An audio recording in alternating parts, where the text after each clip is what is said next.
আসসালামু আলাইকুম।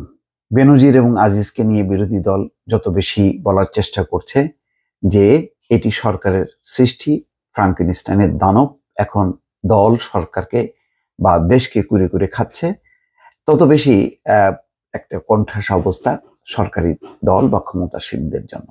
এই কারণে তারা পাল্টা যুক্তি দেওয়ার চেষ্টা করছে যে না, বেনজির আজিজ আমাদের দলের লোক নন, আমরা তাদের বানাইনি। কিন্তু এই কথা বললে কি বিশ্বাসযোগ্য হবে? বেনজির আজিজ তারা শুধু দুটি বাহিনীর প্রধান ছিলেন না, তাদেরকে মনে করা হতো তারা একটা সরকারের বা ক্ষমতাসীন দলের অপরিহার্য অংশ। কেউ কেউ এমনও বলতেন যে তাদের বডি ল্যাঙ্গুয়েজ, তাদের বক্তব্য বিবৃতি আর আওয়ামী লীগের নেতাদের বক্তব্যের মধ্যে কোনো পার্থক্য থাকতো না।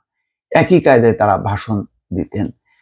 তারা যে দল নিরপেক্ষ, প্রাতিষ্ঠানিক, তাদের একটা স্বতন্ত্র বৈশিষ্ট্য আছে, এটা তারা রক্ষা করতে পারেননি তাদের বক্তব্যে, তাদের আচরণে, তাদের কর্মকাণ্ডে। তো সেই কারণে দুইজনই খুবই নিন্দিত হয়েছেন। শুধু বাংলাদেশের প্রেক্ষাপটে না, আন্তর্জাতিকভাবেও দুজন স্যাংশন পেয়েছে।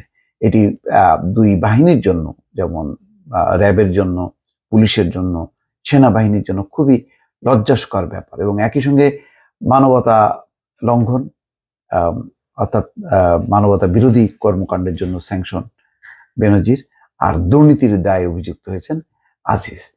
তো এই দায়টা আসলে কে নেবে? কে তাদেরকে বানিয়েছে তাহলে আজকে এই পর্যায়ে?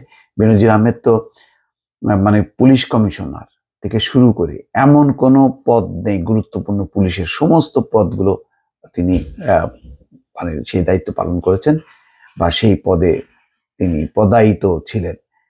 আর যত দুর্নীতির যে সমস্ত অভিযোগগুলো আসছে সব কিন্তু আসছে কিন্তু তার ক্ষমতায় থাকা অবস্থায়, অর্থাৎ র্যাবের যখন তিনি ডিজি ছিলেন, যখন তিনি ডিএমপি কমিশনার ছিলেন, যখন তিনি আইজিপি ছিলেন, এই যে সারা দেশব্যাপী তার যে শত শত বিঘা জমির সন্ধান পাওয়া যাচ্ছে, সবই ওই সময় ক্ষমতা প্রয়োগ করে। এমনকি বলা হতো সংখ্যালঘুরা আওয়ামী লীগ সরকারের খুব ঘনিষ্ঠ, তাদের সাথে মিত্রতা আছে, কিন্তু তাদের সম্পত্তিও ছাড়েনি। শুধু হিন্দু না, খ্রিস্টান সম্প্রদায়ের জমিও তিনি দখল করেছেন। সেই খবরগুলো তো, ডকুমেন্টগুলো এখন আসছে এবং বিভিন্ন জন এখন অভিযোগ করছে, যেহেতু তাদের পেছন থেকে মই সরে গেছে এবং খরচের খাতা তারা চলে গেছেন, সেই কারণে এখন কিন্তু অনেকে মুখ খুলছেন। তো এই মুখ খোলার কাজটা হয়তো বন্ধ করার জন্য বেনজির চলে গেছেন। আজিজ যাবেন কিনা বোঝা যাচ্ছে না, এখনো তার ব্যাপারটা আগায়নি, কিন্তু নিশ্চয়ই একটা হয়তো প্রস্তুতি আছে। তো যাই হোক, ওবায়দুল কাদের বলছেন যে বেনজির ও আজিজ আওয়ামী লীগের কেউ না, তাদের আমরা বানাইনি, তাদের দুর্নীতির বিচার করার সৎসাহস শেখ হাসিনা সরকারের আছে। রোববার তিনি তেজগাঁয়ে ঢাকা জেলা আওয়ামী লীগের কার্যালয়ে এক প্রতিনিধি সভায় এই কথা বলছেন। ওবায়দুল কাদের বলেন, বেনজির আহমেদ আমাদের দলের লোক নয়, সিনিয়রিটি নিয়ে সে আইজিপি হয়েছে। তাই কি হয়? অনেক সিনিয়রদেরকে পেছনে ফেলে দলীয় আনুগত্য অথবা জেলার আনুগত্য দিয়ে এখানে বিভিন্ন জনকে ইয়ে দেওয়া হয়, বিভিন্ন পদে, গুরুত্বপূর্ণ পদে নেওয়া হয়। এটা তো আর লুকোছাপার বিষয় না।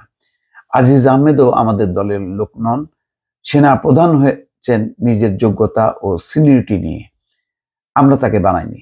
যখন কোনো অপরাধ করে সরকারের কাছে খবর আসে, যখন কোনো অপরাধ করে সরকারের কাছে খবর আসে, তার বিচার করা সৎসাহস শেখ হাসিনা সরকারের কাছে আসে। কিন্তু প্রশ্ন হলো, তারা যখন ক্ষমতায় থেকে এই সমস্তগুলো অপরাধ সংঘটিত করেছে, তখন সরকারের যে এত এজেন্সি, সেই এজেন্সি কি কোনো রিপোর্ট দেয়নি? এটা কি বিশ্বাসযোগ্য হবে? এটা কিন্তু বিশ্বাসযোগ্য হবে না। তো এখন কিন্তু তারা বলে যাচ্ছেন, ডিফেন্ড করছেন তাদের মতন করে। ওবায়দুল কাদের বলছেন, আওয়ামী লীগ শৃঙ্খলা ভঙ্গ করে এমন কাউকে পুলিশ, সেনা, র্যাব বা প্রশাসনের বড় পদে বসায়নি। 8 জনকে পাশ কেটিয়ে 9 নম্বর ব্যক্তি মইনু আহমেদকে সেনাপ্রধান বানিয়েছে বেগম খালেদা জিয়া। সাবেক আইজিপি শামসুল হুদা, এসপি কোহিনুর কার সৃষ্টি মির্জা ফখরুল ভুলে গেছেন। বিএনপির ভারপ্রাপ্ত প্রধান অস্ত্র মামলায় 10 বছর, অর্থ পাচারে আজকে পলাতক আসামি আমাদের প্রধানমন্ত্রী শেখ হাসিনা, দেশে বিদেশে একজন সৎ রাজনীতিক হিসেবে পরিচিত, তার সততা নিয়ে প্রশ্ন নেই।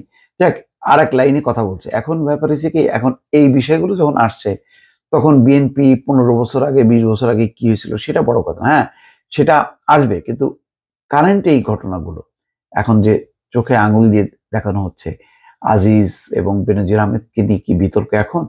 গত 10 বছর ধরে বিতর্ক চলছে যে এই লোকগুলোকে কেন প্রমোট করা হচ্ছে, কেন এরা দলবাজের মতন আচরণ করছে। এখন আবার বলা হচ্ছে যে না, তারা সিনিয়রিটি দিয়ে তারা খুব যোগ্য ছিল, সেইভাবেই মানে নিয়ম মাফিক আসছে, একটা সরকারের কোনো হাত নেই। আমার মনে হয় না যে এইগুলো বলে পাশ কাটানোটা খুব মানুষের কাছে যুক্তিসঙ্গত মনে হবে। দর্শক ভালো থাকবেন, আল্লাহ হাফেজ।